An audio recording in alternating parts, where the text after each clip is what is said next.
He was like, that's that's a acetoism. Why is it too much work? That's the ultimate SEO quote. It takes like 8 minutes a day to coach these people. Yeah, if that. That's what he said. That's Chris, right?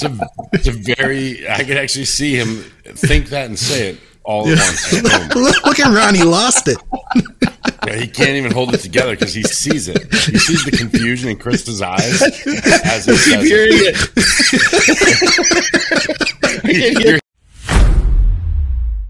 If you've been using moisturizer, like, anyways, share, subscribe, comment, ring the bell. And there we go. And don't forget, Mutant supports the podcast. Thank you very much, Mutant, for supporting us and supporting the podcast. And use your code BigRon20 or Dusty20. Both of them work anywhere in North America. Contrary anywhere in to North America. Random rumors that came out of nowhere. And go on IamMutant.com and order your ISO Surge or your gear. Get your gear. I got a bunch of the iced tea gear, Dusty. I went and got some iced tea last time I was at the office. Do you use iced tea gear? I use Rocket Pop. You're so rocket popping. Oh yeah. Permanent. They can make 900 flavors. You're not getting me. That's my childhood, and I had a great childhood, so I like to go back there. I just have these like regular unflavored vials. I don't know. Of gear. I don't suggest drinking those ones, and I don't suggest the unflavored is great because you can mix it with anything. Right? Doesn't throw the taste off. Valid. You can put it with anything. You can pair it with anything. Unflavored gear goes with anything. Amazing. That's the tagline for the episode. Unflavored gear goes with anything. There you go. Yes. True. Just like that. There you go. Okay. What's going on in your weeks, gentlemen? Let's start with Scott today. What's Scott's news? Well, I recovered. I appreciate everybody who laughed along with me and myself for overdosing on pre-workout. We figured it out. It was probably the alpha yohimbine that was in it. I don't tolerate that stuff well. And it is probably a combo of that and the crack that they didn't tell you that was in it. But, but I made it. I've recovered and I'm feeling good. We're getting ready to go to SWIS, which is like a big symposium of smart people like Victoria who will be presenting there down in Ohio. And their spouses who are tagging along like you. Yes, exactly. Yeah. Well, I'm part of it as well in the aspect that I'm going to do some live podcasting stuff from the venue to help promote the recorded versions. But it'll be cool. Skip is going to go as a guest or, to watch. And there's going to be a bunch of good people. Rick Collins is going to be there. A bunch of people you guys would know. So I'm excited for that. We leave Thursday. It's going to be down in Columbus. It's a tribute to John Meadows, and it's held with Elite FTS. Cool. So it's going to be a fun experience. I'm excited to go check that out, and I'm excited to hear Victoria talk for the first time. I haven't heard her speak before. So, oh really? You never actually been to any of her presentations? Well, we went to this thing and it was just for academics in Chicago, and it wasn't they wouldn't let you in. Yeah, they wouldn't let me in. They took one look and they're like, "No," they shut the door. Not you, sir. They were like, "You, sir. Not you." Yeah, you're gonna have to wait in the hall. There's a lot of big words being used in here. So I stayed in the hotel and played on the internet, did podcasts. I just ordered room service and played video games all weekend. Yeah, it was awesome. It was the best. That's a great weekend right there. So yeah, we're pumped for that. That's what we're doing. And I don't know if you guys wanted to talk any news, but there was this. I had 5 people message me today to say, "Hey, what do you think about that? Chris is now working with Hany. That this is." This is the big news. I thought he already was, but I guess it's like a full-time thing. And I know Dave Palumbo was talking about it on Heavy Muscle, and they were speculating what was going on with that. And they're saying, well, why can't Ian coach him? Chris Aceto had said, about the whole thing by Chris Bumstead, by the way, guys, anybody who living under a rock. Slowing the uptake. Yeah. Thank you. Chris Aceto said, though, he was like, it only takes like 8 minutes a day to coach somebody. Why can't Ian do that? He was like, that's That's a Acetoism. why is it too much work? That's the ultimate SEO quote. It takes like 8 minutes a day to coach these people. Yeah, if that. That's what he said. That's Chris, right? It's a very, I could actually see him think that and say it all at once. Look at Ron, he lost it. Yeah, he can't even hold it together because he sees it. He sees the confusion in Chris's eyes as he says it. You're hearing his voice. That's great. And no, for anyone listening, Ron is not high. You do not have to immediately assume that he's laughing. Jesus. It only takes like 8 minutes a day. That's 4 minutes in the morning and 4 minutes at night with a hotel visit. That's if he's overthinking. Yeah, I think that's a great excuse for a transition, though. It makes it easy to explain, because it would be hard to understand for anyone. I mean, you've got a winning combo. Yeah. I find it hard to imagine that Hany's going to come in and you're going to see a drastically better result. Because he wasn't missing before. Now he might be better, but I mean drastically better. I expect him to be better because it's a year longer, or more than a year, since we're doing since we're doing the show in October of the following year now. Yeah. I hate that the show's in December, for the record, and I know it's venue bullshit, whatever, but it's like a week before Christmas. Yeah, yeah. I wonder if they're aware of how dead I assume it's going to be. Well, see, think about the travel of it. Yeah, I'm not a big fan of it either. So I read Chris's post that he put up. Did you guys read that one? I didn't see that yet. He just said, hey. Oh, Bumstead just said, hey, here's the deal. We've done everything we can do. We've won 3 in a row. Ian's family to me, blah, blah, blah. But this is about his career too. Like, this is the biggest show of his life. I don't want him to have anything on his mind other than himself. And we've got nothing left to prove. And I'm prepared to give back to him by giving him this space to just focus on him and blah, blah, blah. And we both plan on being at our very, very best and having the best shows ever. And this is part of us moving forward as family, is basically what he said. And, he just said that he trusts Hany to, continue the dynasty. Yeah. And so I just sort of took it for what it was. I was like, sure. Sounds fine. I mean, who knows? Maybe Ian was really stressed out last year. Maybe Ian lays in bed thinking about Chris and can't get him off his mind. You know what I mean? I don't know. I don't care who you are. As a coach, there is stress. You know what I mean? You want your athlete to do well. You want them to be successful. At the end of the day, there's some things you can't control, but I've been stressed dealing with people who, are at the state level or, a national show, let alone trying to get the 4th, Mr. Olympia award. That's in a row. That's a lot of pressure. Whether you want to, So my prediction, it's 8 minutes a day of pressure. So it's a good point. 8 minutes a day. My prediction is that because Chris is Chris and Hany is Hany, I think they're just Chris is gonna show up and win again, and everything's gonna be golden. That's what I think.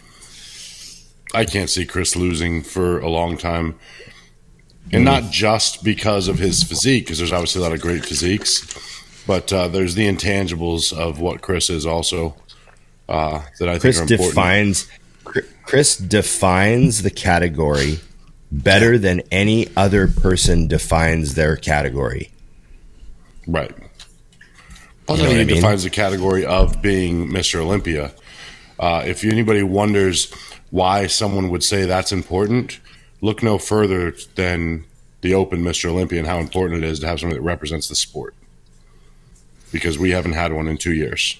Yeah. So, yeah, it definitely alters the game, and so Chris does that well. And like you said, he fits the mold of it's like they created the division around him because he was born for it. Yeah. I mean, it's written right into the rules that like the person who is the Olympia champion defines the look they're after. Like, it is. That's written in the rules. Like they're, just to kind of try to standardize it all the way down to the grassroots level. Like if you're at a regional show, and they got two guys that are really good, the one that literally defines, looks most like the person who defines the division is supposed to win. If you go to the NPC website and you look for examples of posing, they will show you like bikini. They'll show you the Miss Bikini Olympia. The Miss Olympia. This is perfection right here. This is what you should do. This is the standard. Yeah. Yep. This is what we want. And so, Chris defines his division better than anyone else does theirs, I guess, arguably. And bikini's bikini. So I won't get in an argument about how many of those girls perfectly define that division. But, but yeah, it's, and it's also a reason why, like, you said the intangibles earlier, but look at the other intangible things. Like, people wonder why you go to a bodybuilding show and there's so many guys in the classic divisions and fewer guys in the bodybuilding divisions. And yeah, part of it is that classic captures people because of their body weight, right? They go, oh, well, I'm 180, so I should do classic, right? There's a lot of that. We've talked about that. Yeah. People thinking they're classic just because they're small bodybuilders, etc. Yeah. So there's a lot of that. But also a factor is that we don't have, and I would say I'm not trying to bash on poor Ramy. He's got a fucking hectic life by the sounds of it, but we don't have like an active leader of we don't have like an active champion that's constantly representing the division everywhere and all over social media and doing lots of, stuff, appearing everywhere. And, we don't have that right now in the open. Yeah. We have that in the classic, and it makes the division really popular. Like, we've gotten some of like Bumstead's product in for like just to see how it sells, and it's like gone in like a minute. No kidding. All of it's just gone. Yeah, it's funny. People just want, oh, we got it. Oh, I want to try it. Like that. So like people like he's got such a crazy reach in so many ways, and I just think that with Hany, I mean, Hany knows how to fucking win. Like, right. Come on now. Hany knows how to win. Yeah. Hany knows how to win a lot. So I just think Chris is just going to, continue to completely dominate with him, So that's my take. I'm not worried about Bumstead's future. I will say, like, for Hany, I almost feel like there's more to lose because people we expect Chris to win. I almost feel like there's more pressure now. Like if he doesn't, then Hany's going to completely take the blame for that, So that's kind of what's badass about it. Like Hany's kind of badass to do that. That's like, do you want that call? Like, yeah, it's a lot. That's a lot. Yeah, it's easier to take the guy who's in second and all of a sudden he wins than the guy who's consistently winning. Right. And doing so decidedly. Imagine Ronnie Coleman calls you after number 5 and he's like, hey, I think I might try something different. I talked to Chad, we're good. I'm just going to get someone. You want to do my diet for me? Of course. What? Yeah, buddy. Shit. How about you tell me exactly what you did last year? We'll just do that. Great minds think alike there, bud. Yeah. So what was your cycle last year? Let's run that again. Yeah. That seems good.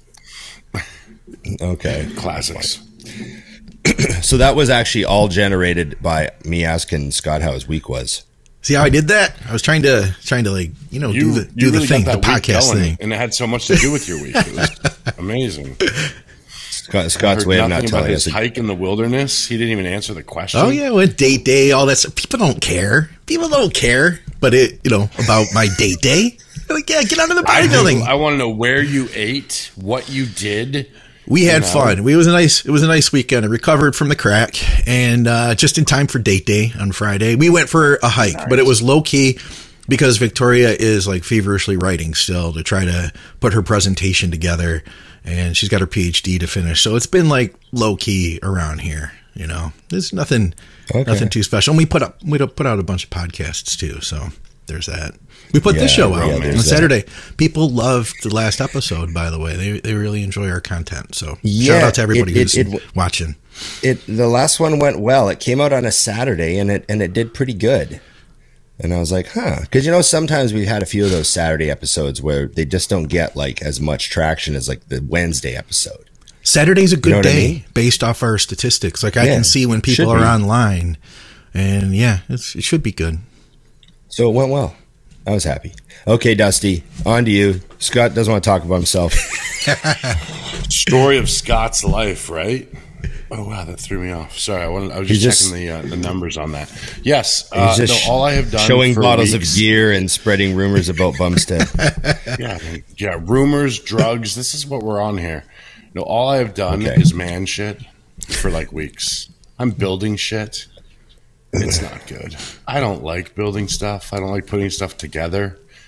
Everything in this. Okay, now are you talking like you put together like an IKEA table, and now this has turned into I'm building shit. I got tools. I'm using tools. I would not buy an IKEA table. I did have. I have a construction project. I have a table that I bring out that like lays flat. That's higher for putting things together. It was given to me, as was every single tool I have. Are you trying to tell me you have like a workshop table? Yes. It's mobile though. Yeah, it's like. Do you just use it to write checks? Standing check writing table. Is what exactly. It is? I'm like, come in here, sir, and I write it down. I'm like, perfect. You don't have to sit down anymore to write a check. You can just do it standing. Well, it's exhausting because you got to stand back up. You know how that is. All this bending over at the waist. Why didn't this guy have square like a normal person? Jesus. Anyway, so that's it. That's all I've done, and it's been terrible, and I'm glad it's over. I think I'm done. Like, see this fan? So right here? You did that? You did that. Yeah, I see how it's not running. I actually had someone do that, but I wanted to take credit for it. It's just an ornamental fan, actually. You don't really use it. It's not actually running down any wires to it. I green screen behind me. Notice I'm moving less because I don't want the green screen to alter. Valid point. And Ron, how about you? What did you do this weekend besides tricks on your bike? I'm Ron's biggest fan, by the way. I like respond to all his bike tricks. I've been keeping up. He does. That's good. I only filmed like 5 minutes of riding this weekend at the very end of yesterday, and I managed to just get one little good clip. But I rode 3 days in a row. Dang. The last 3 days, I rode 3 days in a row because everyone's talking about the big arrival of the Vancouver rain. Oh, and it arrived last night, and now it's probably going to rain till March or April. And so we knew it was coming. It was a little late this year, so I was riding as much as I could. I was getting out on my bike, and I got out 3 days in a row and had a lot of fun. And now it's fucking looks like an apocalyptic movie outside now. And that's probably going to remain that way for a while. And but my other hobby, I built my guitar pedal board. And so I've got all my guitar pedals hooked up to a board, and they're all powered by a power unit. So I just have to plug in the one unit, and my whole board works. You know what I mean? Instead of plugging all the pedals in or running batteries to them or whatever. So I've got like and I wired it up and I built it, and it was a lot of fun. It was like this project, you know. I ordered the board from one place and ordered some parts from another place, and then I went and bought, you know, the pedals I wanted that I didn't have yet. Got one pedal used off Facebook, bought the other pedals new, you know, assembled the board.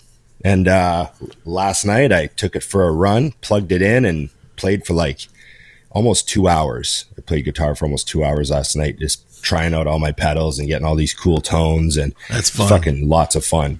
And I started taking there's this guy at the gym that recommended the app Musician. And yeah, and I've seen it. It's come through my Instagram before. You know, Instagram obviously knows I'm playing guitar, right? So it's sending me, that. Yeah, I keep seeing the ad for Musician, this app. Download it. You know, take lessons. Blah blah blah.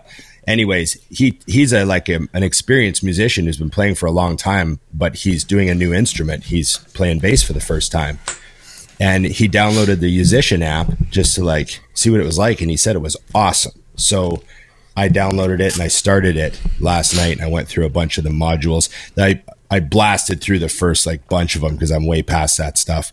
But now I'm getting into the actual, like, you know, running into music theory that I don't know, running into like, you know, because I don't know any music theory. Like, I know some scales, but I don't know what the notes are, or how they relate to one another, or any of that stuff. So that stuff, you know, that stuff's going to unlock a lot of like ability to play. So I need to learn that stuff so I can understand more about why the notes are where they are and all that shit. So that's what I'm going through right now. That's cool.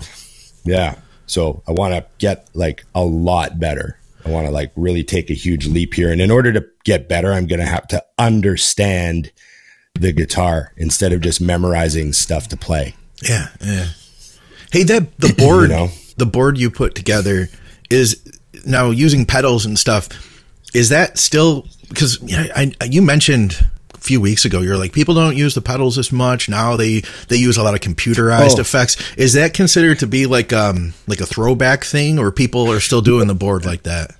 No, like pretty much all guitar players have a pedal board of some kind. They still do. But okay. Yeah, but what a lot of the big time guys do, like if you go watch a Metallica show, yeah. For example, Kirk Hammett will have 4 wah pedals because their stage is big. So he'll have 4 wah pedals, like all the way around the stage at all the microphones, you know? Oh, shit. But they're all hooked to his guitar, so he can use any of the wah pedals. Yeah. You know, the wah, wah, wah, you know, the old Hendrix sound for his solos. But all his other effects, he might have a couple pedals out on the floor, but most of his effects that he would use would probably be on a board in the back, and there's a guy running it. Okay. Because it's like they're big money, right? So he's got a guy running his effect board, and all the pedals are mounted and hooked up to switches, and he's just flipping switches and turning them on at exactly the moment he's supposed to turn them on. Like, oh, the Unforgiven solo's coming up. He wants his phaser turned on. Bang, right at the right note. He fucking hits it. And Kurt relies on him because when he hits that first note of the solo, he wants to hear that fucking phaser hit, right? Yeah, yeah. So like those guys are under pressure to like run those boards, the guitar techs and shit, right? That's what those guys do. Like they're taking care of fucking everything on those big shows like that. But then there's other guys that are old school and they want to run everything themselves, you know, like Eddie Van Halen had a crazy board. He had like 12 pedals on it and he ran his own board, you know, he always did. And you know, Kurt Cobain just had like 2 pedals duct taped to the stage. He didn't even have a board. That sounds right. Know, literally, he would like he just would duct tape them to the stage. That was his style. He didn't have a board that they were plugged into or anything. So, but yeah, it's just a lot of fun, you know. And I'm the type of guy where I like things to be like, I appreciate the tone of the music, right? So, for example, I've learned some Eddie Van Halen riffs before. Like I learned how to play the main riff to Panama once a long time ago, and it was like fun to play, but didn't sound like Eddie, right? Obviously. But now I have a flanger pedal on my board, and a flanger is like an effect that Eddie used very heavily. It was almost always turned on for some of their songs. And now that I have that effect pedal, I can play some of the riffs that Eddie would play, and I'm like, holy fuck, that sounds awesome. Because it sounds like it's supposed kind of, you know, a lot more like it's supposed to sound. That's cool. You know, so it just makes it fun. You know, they're just toys for me. I'm not good enough to like change the world with my effects, but you know, it is motivating for me to learn other songs and riffs because I can play anything now. Like I have enough pedals that I can play pretty much any rock tone that you'd want to recreate. And so it makes it a lot of fun to just like learn other shit. So that's what this app is going to help me do. That's cool. Right. So that's my thing. That's what I'm doing. Anyways, drinking coffee, playing guitar. Living the dream. In the apocalypse. Living the dream. Yes. And heading to Dubai this Wednesday. Dusty. Oh, yes. That's happening. What time do you leave? You leave in the morning or in the afternoon? You know, I don't even know. I don't even know. I don't even know. I go in the afternoon. Which is awesome. 1:20 p.m. What time you get home? Oh my God. I get home Monday, so the Halloween at like 7 p.m. Holy shit. Oh, yeah. Wow. You're later than me. I get home Halloween at 1:30 a.m. A.m.? Do you leave on Sunday? Yeah, I leave on Sunday. Yeah, I think I stayed over or something. So you guys are going there for an expo, right? What's going on over there? Oh, no, I leave 1:30. You're right. Yep. Yeah, expo, the muscle show, the Dubai muscle show. Okay. And I know have you been there before? I remember Dusty said he had not. I went there once, 2017 or 18. Okay. I went for the muscle show, and it was that I told that story. It was the trip where I was sick the whole time. I got sick on the plane. Oh, yeah, flying over. Yeah. I felt it coming on, you know. And by the time I got there, I was just a mess. I had to go get all these cold meds and stuff. It was brutal. So I'm just hoping that this is a fun, pleasant, uneventful, trip. So are there any plans like going to do a Mutant on the Mission, anything like that while you're there? No, it's a pretty short trip. I do want to go to Binus though. Binus gym where you see where Rami's training, and I think Sergio's there right now too. Anyways, I want to go train there. It's a gym you see with the Captain America plates that Andrew Jacked was at and all that stuff. Yeah. So I'm going to go check that gym out. Definitely have a workout. But the thing I'm excited about is I traveled enough this year that I got the next level up on Air Canada. Hell yeah. That's cool. I'm a 50K Air Canada now, so I got a bunch of bonus credits. Did I tell you guys this? No. And so I'm going to be able to, I think I can upgrade the longer flight there and back because there's, 2 flights there and back. But the long haul flights for both of them, I'm going to try to upgrade to business. So that should be awesome. Game changer. Yeah. Especially going that far. Yeah, those flights suck, Scott. I imagine. But I'd be so excited. 8-hour flight. Oh yeah, that's long. Very long. Yeah, let's see. I'm looking at them now. I've got, yes, I have my first flight is 2,359 miles, and my second flight is 4,394 miles. Yeah, it's a little. Where do you see that? That's cool. That's how Tammy sends it to me. From the reservation place. So get this. My trip there goes to Frankfurt, then Dubai. Right. So it's 10 hours to Frankfurt and then 6 hours to Dubai. Right? Right. However, my flight home got rerouted. It goes Dubai to Toronto, which is 14 hours. Damn. And then Toronto home is 4, so that's easy. But yeah. Yeah, that's brutal. Yeah, that's going to be a long flight. My flights are easy. 8 hours and 30 minutes, 6 hours and 50 minutes. It's actually better to get that little gap where you can walk around the airport for a second and then go again, Yeah. Yeah. It's going to be a rough trip. We'll see what happens. Donna. Hey, what's Donna upset about? I don't, she's always upset. Why are you so mad? Hey. Huh? She doesn't know why she's so mad. But do you see her back there? She's right there over my shoulder. I can see. No, that's her right there. Where is she? Oh, you can't see her. No. There she is. Wow. I see her ass. There Donna. she is. Why are you so angry? Oh. They want to know. Oh, she's looking out the front door. because the front door is like half of the door is glass, and I haven't gotten any window coverings yet. So if anything goes by the front door, she's angry at it. Car. Right. Anything. I see you. She's like, get out of my fucking neighborhood. I see you. Just stuff like that. Okay. Do we have any YouTube questions? Yes. YouTube questions. We have a bunch. You did. You beat me. We have a bunch. Yes. We also got a lot of positive feedback. Do I sound velvety enough? I was worried that last episode I was like talking past my mic a little bit. You sound good. Yeah, you're buttery. You sound good. It's just flowing. I couldn't ask for more, actually. You can always ask for more, Scott.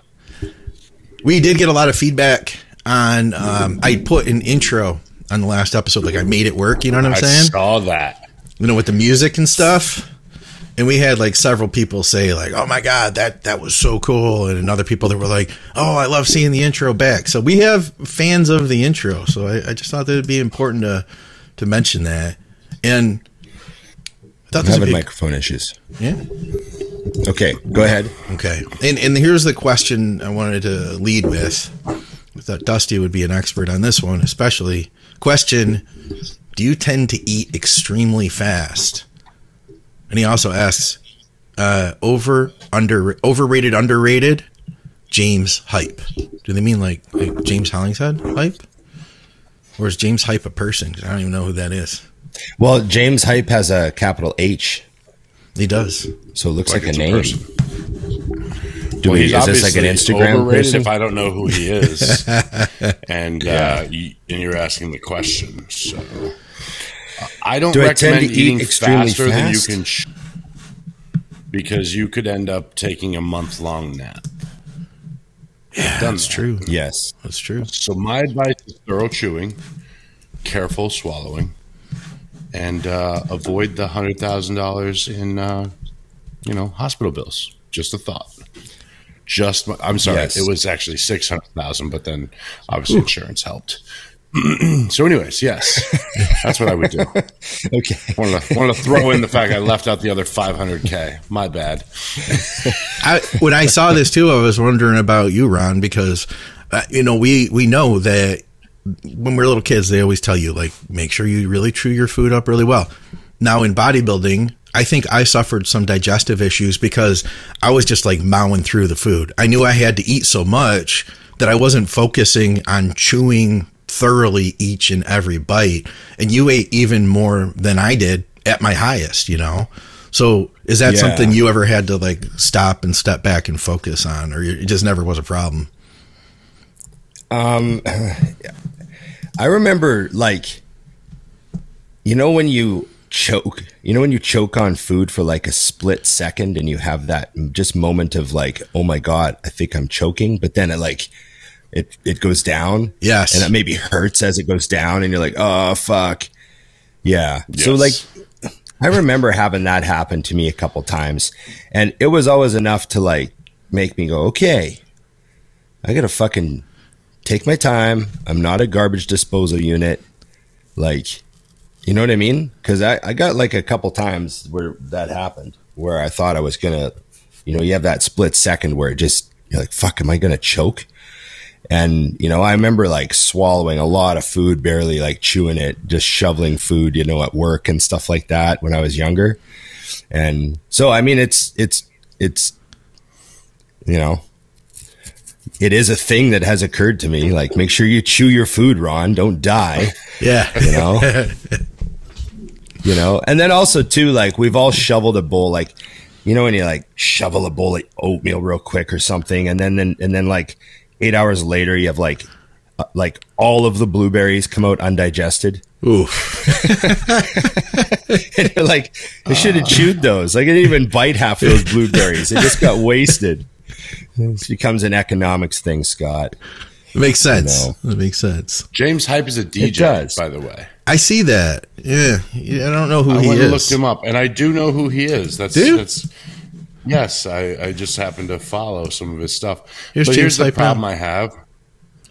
I wouldn't know his face, obviously, but I just knew as soon as it pulled up, I was like, oh, fuck, I know this guy. But I feel like me commenting on whether he is an overrated DJ would be like a DJ commenting on an overrated bodybuilder who doesn't know dick about bodybuilding.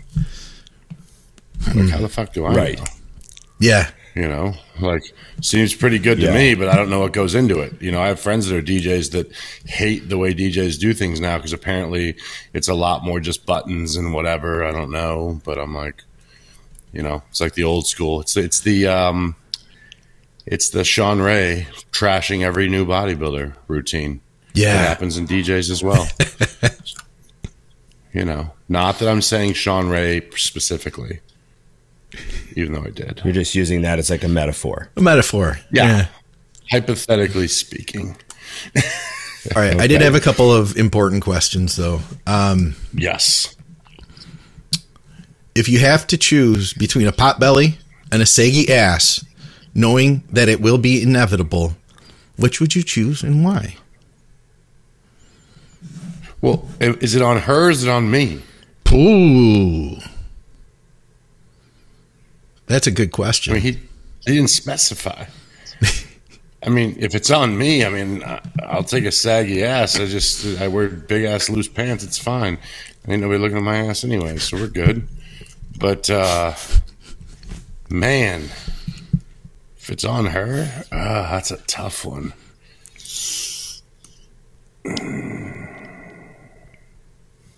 I don't know if I can get by the pot belly. I don't know if I can get by the saggy ass either. Son of a bitch. It's a tough one. If it's on a woman, I'm an ass man. So you're keeping the pot belly. You take the pot belly, and run with it. I've seen it. You know, hey, I don't care about abs. I don't care about abs. Well, I don't care about abs either, but a pot belly is not abs. It's like well, no, but I'm just thinking, you know, remember in Pulp Fiction when she's laying in bed with Bruce Willis? She goes, would you still love me if I had a little pot belly? You do have a pot belly. He goes, yeah. She goes, no, like a really big one, you know, like remember that scene? Yeah. That's so funny. But you know, I just think of how cute she is when she's telling that little problem to Bruce Willis there, that little question. So, yeah. But she didn't say like, "Would you still love me if I have a saggy ass?" Because he's like, "No, sorry, no, you're right. That's a no. Sorry, hard no. Mm-hmm. Yeah, it's over with. Good point. It's over with. Good question. Be more specific though. All right. There you go. Piggybacking this episode into the next one, which 3 current Hollywood actors would you like to see go on a diesel cycle, train like hell, and get fucking huge and shredded? I like the word diesel. It's not used enough. I do too. I think it would be. I like it when actors do the comeback movie then they blow people's minds because it's all different than what they've ever done. You know? Right. So like imagine like Eddie Murphy does a movie, but it's like an action movie again, because we're so used to him now just doing like all the kids movies, and you know, he's been doing family movies for like 25 years. Yeah. You know, like right. If he comes back and does a serious action movie and he's like the most jacked, what is he? 55 years old? Something like that. How old's Eddie Murphy? 60? Probably 60 even. Yeah. We're just like Robbie Robinson jacked. And it's serious. I think that would be funny. That would be like, imagine gets nominated for an Oscar, jacked Eddie Murphy. 61. 61. Yeah, I guess. That's fucking solid.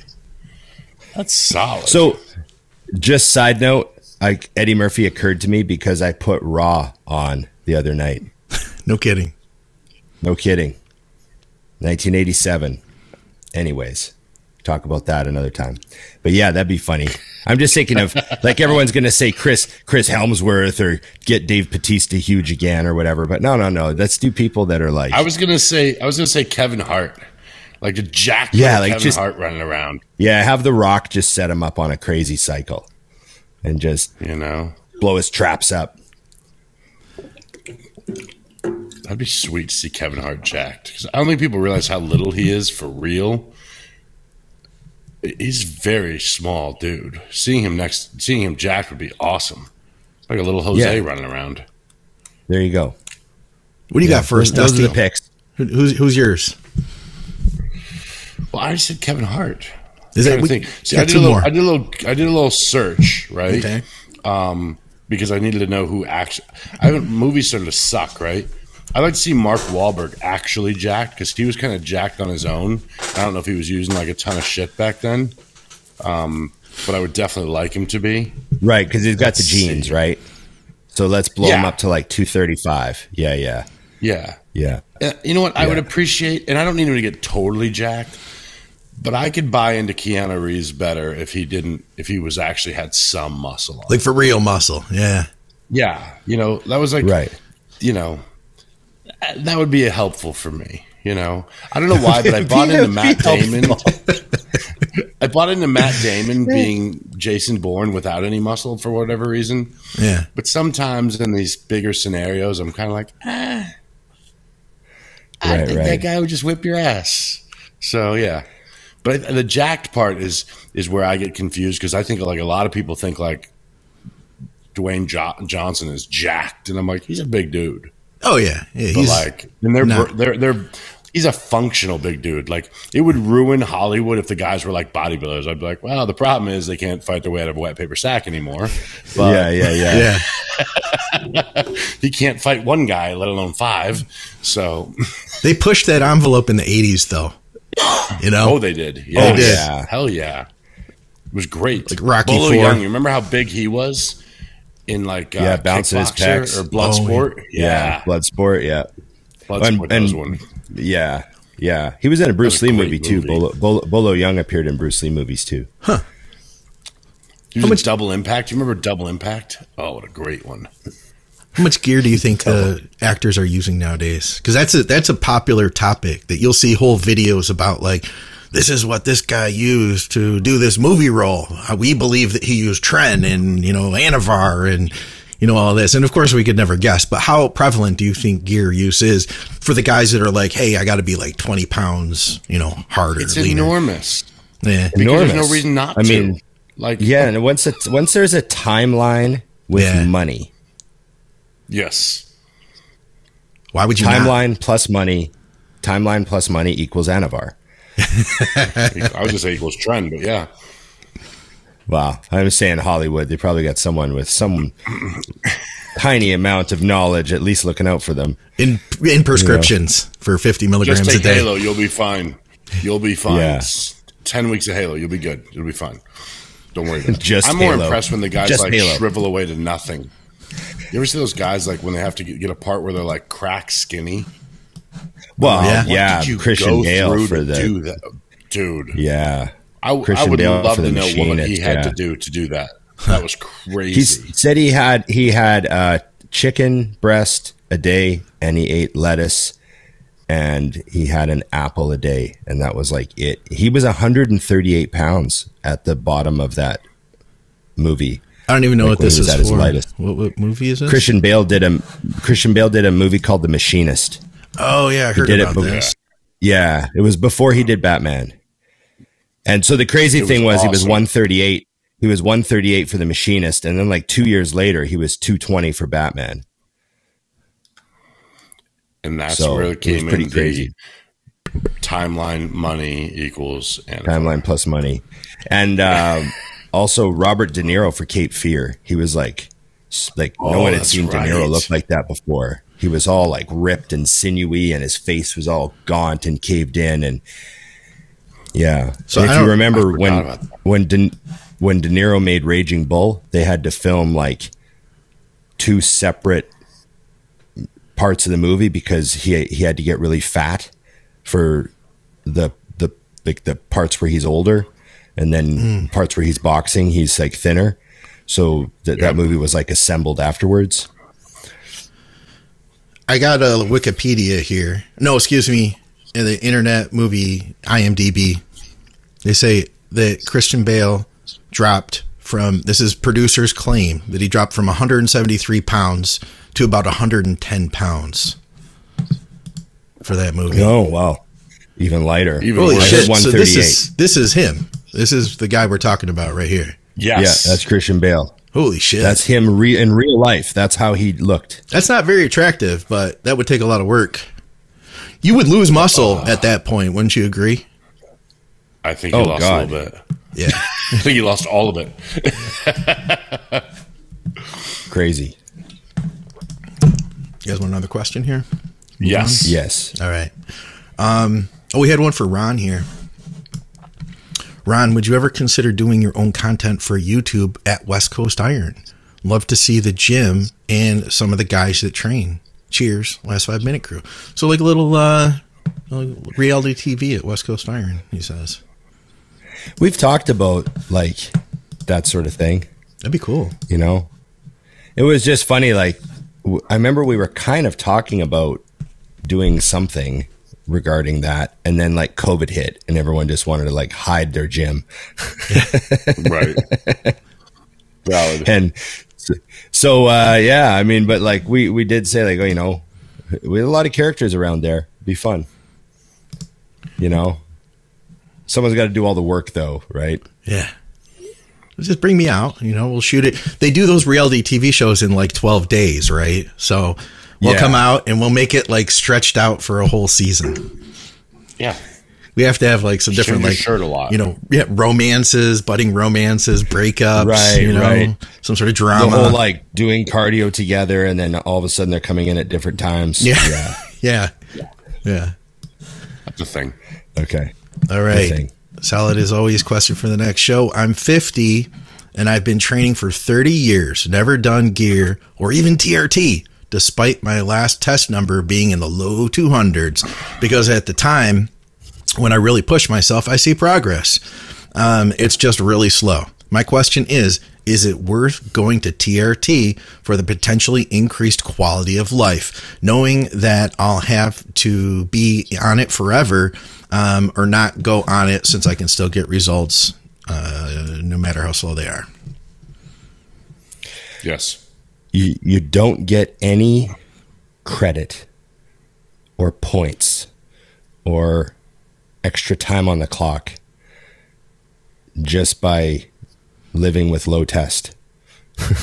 Like, you know what I mean? Like, there's no badge of honor. Like, oh, I went without the TRT right to the end, even though it sucked. We know now that, you know, you're going to feel a lot better if you optimize your test levels. And for you, that might just be like fucking 50 milligrams a week for some guys is enough to bump them up into like higher range of normal. And, you know, just do a Google search and listen to what people have to say a few months after they've done the switch over and gotten their test levels optimized. You don't even have to listen to bodybuilders. Just listen to regular people. They can't believe it. Bodybuilders are like, oh yeah, I feel better. I assumed I would. But regular people, they're just completely baffled at how much better they feel when they correct test levels because they've never experienced it before. I think what you're forgetting too is he keeps going back to results, and he's thinking about training and effort. You have no idea how bad you feel getting out of bed currently because it's what you felt every day. So you only know what's worse than your normal. When you get to where you should be, if you're at the middle to high range of normal, I tell people all the time when I'm connecting with Transcend, and they'll literally tell me within a month of being hooked on TRT, they'll say, you were correct. Because if you were to go to bed at 21 years old and wake up with where your hormones are at 50 the next morning, you would go to the hospital. You would know something was wrong. You would be like, what is happening? I mean, literally, like, I have you went a week no like context that, for this shift in quality. Yeah. Just because it's just a slow seeping out. It's like the way the kids take your money out of your account. You don't realize it, and then it's all fucking gone. But your ex-wife takes it in one fucking swoop, and that's the difference. Right. Got that? Wait, what? Right. No, but really, it is drastic if you get that, and the gain size is going to be off the charts. But yeah, I'm with Ron. Yeah. Definitely no extra points. Yeah, you know? We're at the stage now where nobody cares if you're natty. Yeah, that's true too. Well, TRT, I mean, all you're doing is keeping your body in normal range. You're not even pushing the numbers. It's like, I'm just saying I feel phenomenal. Yeah. That's the perception, though. That's the perception, is that they think, oh, well, I won't be natty anymore. Yeah. And it's like, well, who cares? Who cares? Who cares? And secondly, I mean, you're still in normal range, so you technically would pass an Olympic drug test. So I don't know, how much more natty do you want to be? If you're on some TRT and you can still pass an Olympic drug test, I think you can walk around and safely say to people that you're not juicing. Yeah. You can say, you know what I mean? Like, it's this perception like, oh my God, if I take a shot at test, I'll never ever be able to say I was natural again for the rest of my life. And it's like, I don't know. Is that over with yet? You know, if you want to be natty for competition and natural federations and stuff, that's very admirable, and I'm totally with you on that. But if you just are trying to stay natty because there's some kind of like life scoreboard of, you know, I took enough other drugs, I can't add one more to my list. It's like, you know, I went the other way. I was like, I've already taken so many. What's the difference? Right. You know, okay. It sounds like he was concerned because he was like, I have to take it for the rest of my life. Do I want to make that commitment? And I guess that's you will want to take it for the rest of your life. Yeah. There's the difference. Have to. Yeah, you'll want to. When you realize how good you feel, you will not want to miss. I mean, to give an idea too, I mean, my mother is on TRT, you know, or HRT, hormone replacement. I mean, it's to bring things to where they're supposed to be. Yeah. And that's a big factor too, is a lot of guys see that. They think, oh, it's for men. It's like, no, if you're starting to feel a lot of things, which he probably doesn't even realize he's feeling. My mom was just feeling run down, tired, didn't really want to do anything. Connected with Transcend, they pull the blood work. They go, these 3 things are why you feel that way. We can fix those. You know, 3 weeks later, boom, ready to roll. You know, everything's back. Body feels better. Joints feel better. You know, wants to go do things. It's really is drastic when you, and I've actually, if you do enough research, it's actually worse for you to let your hormones get out of whack in the wrong direction than it is to correct them. Absolutely. And then there's it seems like a lot of the same side effects and issues that you get with too much testosterone for too long also happen to you when you have too little testosterone for too long. That also screws up a lot of things on your blood work, like, you know, cholesterol values get out of whack and blood work gets weird. And so there's a lot of things that go wrong when you don't have, you know, if you were to just have 0 tests, there's a whole bunch of things on your blood work that go to shit. So, yeah, you know, I recommend he tries it, gets, you know, read up, you know, call Transcend or whoever you live near or whatever the fuck. Okay. All right. We talked about the Olympia last year, last episode. 31 guys going to be in it. With the amount of people qualified for the O and the challenge that will pose for the judges in relation to time, etc., do you think that people will get overlooked? Well, what's overlooked mean? Like, you should have been 9th and you were 11th.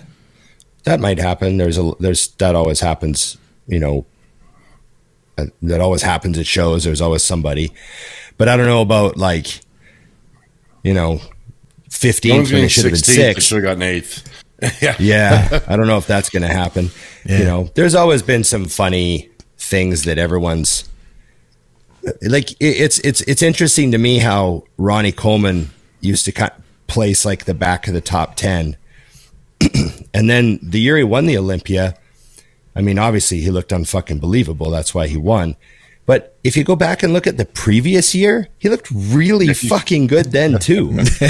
And they like not that much different. Like you know, it's just the lineup was different and he just jumped out at them somehow. And it's kind of funny. Like some guys that, you know, we almost get used to the judges putting them somewhere and we think, oh, well, that's where they go. And you know, all of a sudden one year they're fucking up in the top, like, you know, first call out and you're like, oh shit, what's going on here? But, I don't know. What do you think, Dusty? I don't think it's gonna be a problem because at the end of the day, and I could say this as a competitor, like, you understand that they're going to scrutinize over the top group. That's where the effort goes. 10 are going to get run through over and over and moved and touched. I don't think people realize how hard they work the top group. Now, is it possible, like Ron said, to fall out of the top 15 and think you should have been there? Of course. Particularly in a lineup like this, because there are, I'm just throwing a number out there, 18, 20 top 15 guys doing the show. So yeah, there's going to see some guys on the outside looking into that stun you. But at the end of the day, I think really what you're going to find that blows your mind is that 8 to 14 mark, where it could go any which way and it becomes personal preference. I think that's the biggest factor is bodybuilding is so tight at the top end. Yes. That outside of like a couple guys, I'm always like, well, if we move this guy from 8th to 12th and the guy from 12th to 8th, no one's feelings would be hurt. I mean, it's that tight, in my opinion. Except for the guy that got 12, but yeah. Unless he's now 8, but yeah. Yeah, yes. But yeah, like, you just have that. It's overlooked as like they missed him, and that doesn't happen. I hear that a ton. People are like, oh, I got overlooked. I'm like, no, you didn't. Yeah. You didn't. Well, remember, was it the 99 Olympia where Jay Cutler got like second last and he looked unbelievable? Yep. And you go back now and you look at him from the 99 Olympia and you're like, how the fuck did he get second last looking like this? Like, it's crazy that he got second last, but everyone just kind of like, oh yeah, he's the new guy. Like, pay your dues. He's second last. And then you pull up the results and you think, oh, okay, there's a few guys that even without seeing pictures, you're like, Jay probably beat that guy, right? Yeah. Just because of the names. But the lineup's crazy. So this is the 99 Olympia, just for shits and giggles. So Jean-Pierre Fuchs was 15th, and Cutler was 14th. And then there's a few guys that Cutler probably beat. They probably should have got him ahead of Pavel Jablonski, Ernie Taylor, Mike Matarazzo, and then Milos was 10th. Right. And I could say, like, Jay could have very easily probably beat Milos, right, and made the top 10. But then the top 10 is going into the top 10 past Milos is Dexter, Lee Priest, Paul Dillett, Nasser, Sean Ray, Kevin Levrone, Chris Cormier, Flex Wheeler, and Ronnie Coleman. It's like an all-star group. Yeah, impossible. So, I don't know. It's tough. It's tough out there. And that's why you got to have that big jump too, though. Like, in 01 when Jay came out, like you were saying with Ronnie, it's not that he didn't look great in 99, but in 01 when he walked out, it was like, what the fuck? I mean, every little detail was flawless, and you couldn't ignore it. He did look out of place against everyone but Ronnie, in my opinion, beat Ronnie in spite of the back. And, then you're on. I think that's the other thing that's cool, though, is once you've done that, you're on the map.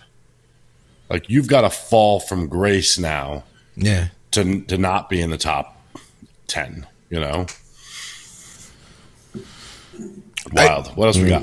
I will say, I'll add this, that I think that there have been new pros in recent years that have been very successful. Like, first time at the Olympia, who's done really well, like a Nick Walker guy. You know what I mean? Like, if somebody is deserving, I think they are watching, at least now. Like, maybe the pay your dues stuff, if that happened in the past, I don't know if it's happening as much now.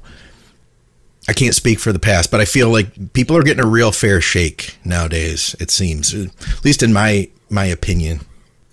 I agree. I know I had one more about, here it is. What's the longest you have allowed your pre-gym routine to get? John Meadows and Jaybirds for at least an hour before for myself. I don't know what it's Jaybirds. I don't know. But maybe that's a person. That's a maybe Jaybird just needs a whatever it is though. He's asking about I don't know, but he's asking about pre-workout routines. Like, how long does it take you to get your shit together before you're like ready to do your thing? I'd say what you consider the routine, right? I mean, don't you consider your meal before you train your routine? Yes. That's how I always sort of like defined when my workout window starts. Like, the pre-workout meal is what everything else is based off of. Do you know what I mean? So that's how I always kind of did it. Like, I got this to do and that to do and this to do, and I'll eat at 3 and I'll start training at 4 or 4:30 if it's leg day or whatever. So or if I ate that meal at 2, then I could move my workout time to 3 or 3:30. So I would always, it depended on when that pre-workout meal was going to hit. That's kind of when I would block my time off. I would try not to have anything fall between the meal and the workout if possible, like maybe I'd stop and pick something up, and sometimes you got to do something like, I got to go to Home Depot and get a fucking this or that. And I'll do that on my way to the gym. So there would sometimes be something in that hour, but for the most part, I would try to eat and relax. That was my like real bodybuilder thing, was eat and like chill out, maybe even set a 20-minute timer and just have a little crash nap, and then get up, pre-workout, 15-minute drive to the gym, give her. That's kind of how I did a lot of my sort of, scheduling of my energy. You nailed mine almost exactly. I mean, I would eat my pre-workout meal. I always had a big meal before I trained. So steak, rice, pretty large. So I would eat my pre-workout meal 2 hours before I was going to touch a weight. As soon as I was done eating, I would take a 20-minute nap. Then I'd wake up, then I'd shower to be like fresh. It's like a new day had just started. And everything between that meal and the training was only training. I didn't open emails. Even when they come to the phone, wouldn't even open them. Right. It's like, this 2 hours is reserved for the gym.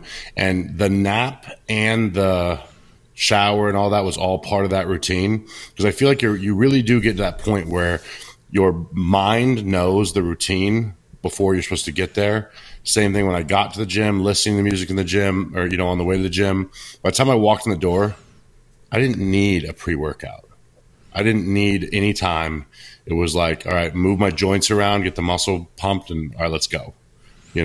Locked. I was probably locked in for 40 minutes before I even got there. Because during that time also, it's time spent thinking about the training. Ron nailed that a few months ago, talking about everybody's so worried about their pre-workout drink and not their pre-workout routine. Mine was clockwork. I mean, if I got pushed back somehow on that meal, I would push the workout back. I'm like, all right, cool. Workout's at 11:30 now, not 11. Yeah. Yeah. A lot of my workouts now, I'll be at the gym for a couple hours, doing work in the office, doing emails on my phone, whatever. And then 30 minutes out, I'll drink my pre-workout. I'll turn the office light off and I'll pull my hat down and I'll like lay back in the chair and I'll just crash out for a bit. And then when Braden gets to the gym, he just knocks on the office door. He's like, hey, I'm here. Right. And I just sort of stand up and grab my fucking belt and my straps and straight out the office door onto the floor. And I'm literally waking up from a nap as I'm walking into the gym. Yeah. Like I kind of like that feeling. Like just like open your eyes, stand up, and all of a sudden, boom, into this loud environment. They got the music cranked. Because back in the office, it's not too bad. Like you can sit and have a chat back there. And you walk out into the fucking gym and you're just like, oh, I'm awake. Yeah. And the pre-workout's hitting you because you drank it like before you crash for 20 minutes. So when he knocks on the door and I wake up, I'm like waking up into a already active pre-workout. Yeah. It's like, oh, let's go. I've done that before. When my routine in prep would be, after I got off of working like a physical job, I wanted to take a nap. So I'd pull in the parking lot at the gym and I'd literally do the same thing. I'd just like literally set my seat all the way back, lay back, close my eyes for like 20 minutes and I'd set my phone so it'd go off. The second it went off, I just headphones on, grab my bag in the gym. and go, you know. It's good. And it gave me a lot of, like, it really refreshed me, you know, and I think all of us are talking about something that kind of like separates the rest of the day and brings you into where you need to be to train, right? Agreed. Yes. Okay. That's all I got. That's all I got for questions. Well, we filled the hour for this one. We did. We have more for another. Are we going to call that an episode? I think we just did. Is that an episode? I think Dusty just did it. Yeah. Dusty just ended it. He just said, "Okay, I'm done. It's time to change shirts. This show is over. Yeah, I'm ready for this." Shirt's been on me for like an hour and 20 minutes. I've had enough. Yeah. It's time to go a different color. Okay. Well, let's remind everybody: like, share, subscribe, comment, and ring the bell. Comment with questions for the next episode. That's important. Yeah. YouTube questions get priority always. True. Okay. And remember our code BigRon20 and Dusty20 on IamMutant.com. And thank you, everybody. And remember, it's just bodybuilding.